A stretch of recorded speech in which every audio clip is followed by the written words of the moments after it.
Tasmania, very interested in 19th century collections, and they're particularly important, I think, because most of these collections are held overseas. Australia was very late in establishing its own museums, and our cultural heritage is dispersed around the globe.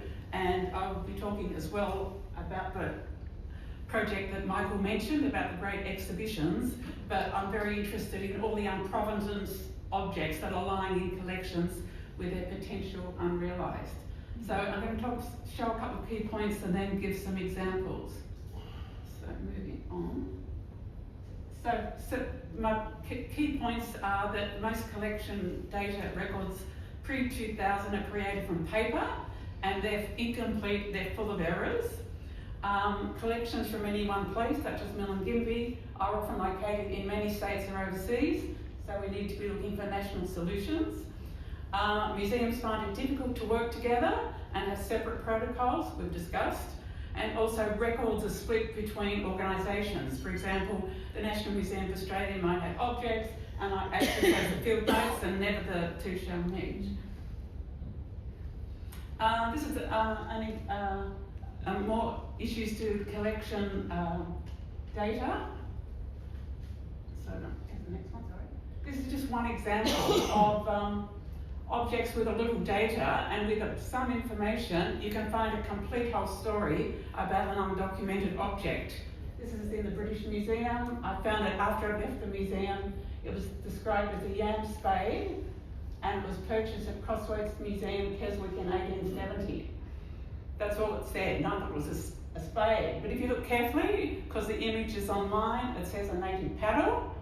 And then if you look up the history of Crossways Museum, it was established in the 1780s in the Lake District by a family. The museum was in the family for 100 years. In 1826, there was a catalogue. The bottom left, it says, the following articles were presented to this museum by the late Captain George Aiking, who brought them from Botany Bay, which includes the, what he says was a paddle and a shield. And then when the museum was sold in the 1870s, it was listed again as a paddle, but when it came to the museum, it was described as a spade. And if you go into the life of George Aitken, he actually was in Sydney for 4 months. He was the captain of a convict ship that came out in 1790. He was in Sydney for 4 weeks. So in fact, that canoe paddle was collected in Sydney in 1790, and is one of the rare 18th century Aboriginal cultural objects in any collection around the world. And just by having a little bit of data online and an image, you can trace these objects back. And actually, if you look here, the paddle looks exactly like the ones drawn by Tupaia in 1770 when he was there with Captain Cook.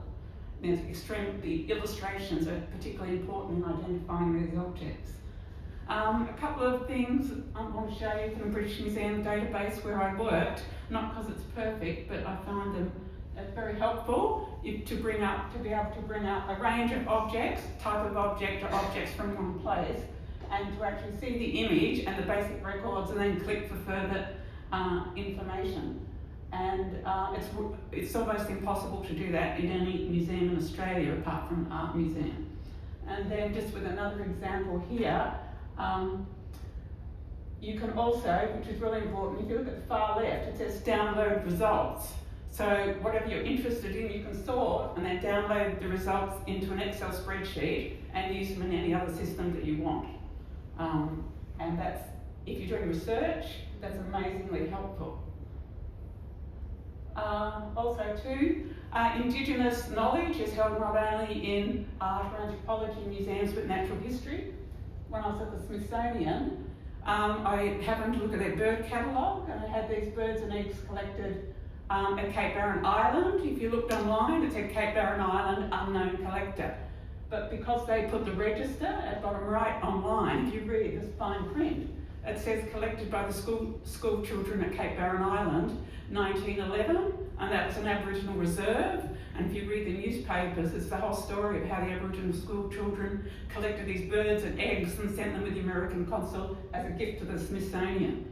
So this Indigenous knowledge is in lots of collections.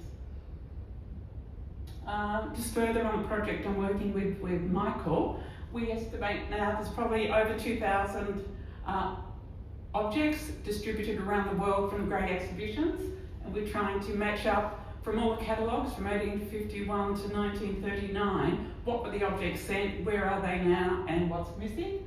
And it's an incredible range of resources to deal with: newspapers, photographs, catalogues.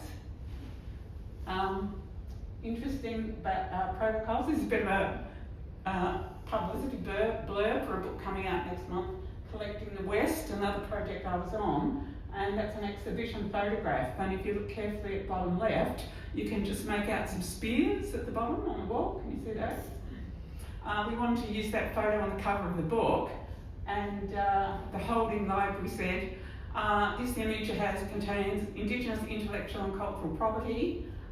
We'll have to try and investigate who can approve this. We don't know long how this will take. Please factor this into your planning. Eventually, we were given permission to use it.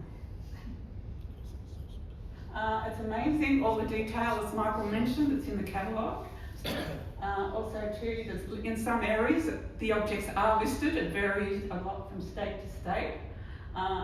One on the right is there are about 30 objects from Tasmania sent to Paris in 1855, and it's a complete mystery what happened to those. Here's an example, illustrated London News. These are so-called natives of Port Darwin from photographs in the exhibition. These are probably drawn from the Paul Foch photographs that Marcia mentioned this morning, and these were displayed in the London newspapers. And then if you start to look at objects in collections, how important it is to look at all the associated records. This is in the British Museum. A shield was exhibited in the 1862 London exhibition, and if you go back to the Christie registration slip, they're made by a prisoner in Pentridge Jail in 1861, and it's even got his name. So it's incredible if you go to the original records what you find. This is another one that had no information. Nickel Bay, Western Australia's spear thrower. To cut a very long story short, I was able to ascertain by matching that up to catalogues of Western Australian objects sent to the 1862 exhibition. There was a very small group of objects from Nickel Bay, and because the British Museum database has a feedback button, you can send in information, correct or add information. But after I'd done some research, I put my research notes and they put them up online so people can see what I thought about this object. They can criticise it, see if it's wrong, but as the research progresses, by feeding this information back to the institutions, they improve their records and it's available for other researchers. Also too, this is just in June in Paris at the Musée de Quai Bromley with Stephanie, the clerk Caffarel, and working with Michael. We started to look at all these undocumented Aboriginal objects in Quai Bromley, and we realise now with the research that's going on that most of the objects from Australia pre-1900 in Quai Bromley came from these great exhibitions. And with the great work of Stephanie and Lisa Renard, who's working on our projects, by going back through all historic inventories of prior holding institutions, because they moved from one institution to another over 100 or more years, we can go back and to where the original records, which aren't always perfect, but they do give clues. The visual records are very important. So if you see at bottom left, there's a shield.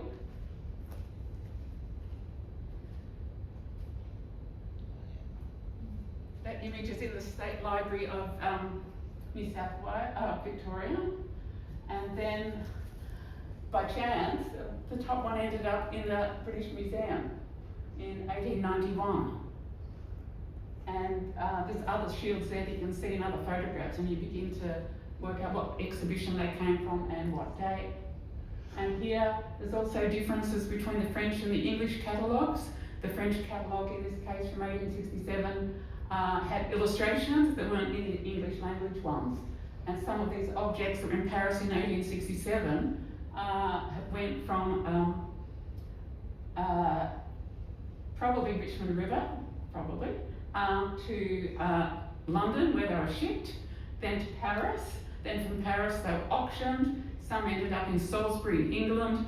Then they were bought by, some were bought in the 1960s by Fred McCarthy, and then they ended up in the National Ethnographic Collection and are now in the National Museum of Australia. So there's all these circles of movement. Here's another one. It's beautiful spear thrower.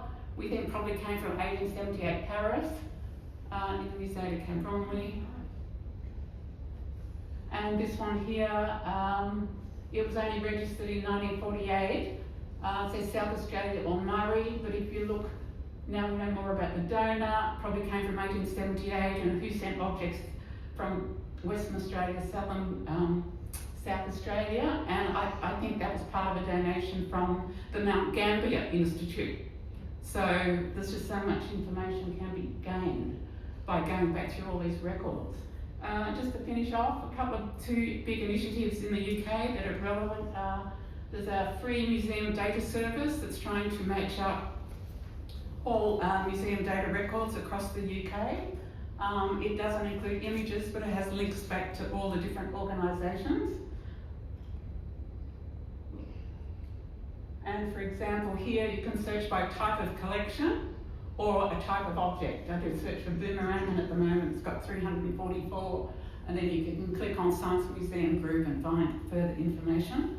And then at a national level, the UK government is putting masses and masses of money into a new national collection infrastructure project, a 2-year prototype, to deal with the issues of cross-discipline research, managing copyright, IP, new technologies. So over 2-year projects, they want to do a prototype that can be used more broadly over the UK. Building on all that, just my personal idea is that I think there's great potential here for us to think about doing an Atlas of Cultural Australia for collections. If you imagine all the unprovenance objects, they don't all have to be online, but if we have objects available from particular regions, like the fuzzy mapping, like Southwest Western Australia or Northern Territory or Queensland, then people could interact with this and help provenance all these undocumented objects. You don't have to have every object, but it could have citizen engagement, it could have natural history eventually and link to the Atlas of Living Australia. But it really needs a big picture, national governments model and Indigenous data governments to really bring together the collections of Indigenous Australia held overseas together to make their potential realised for Indigenous people and the nation. Thank you.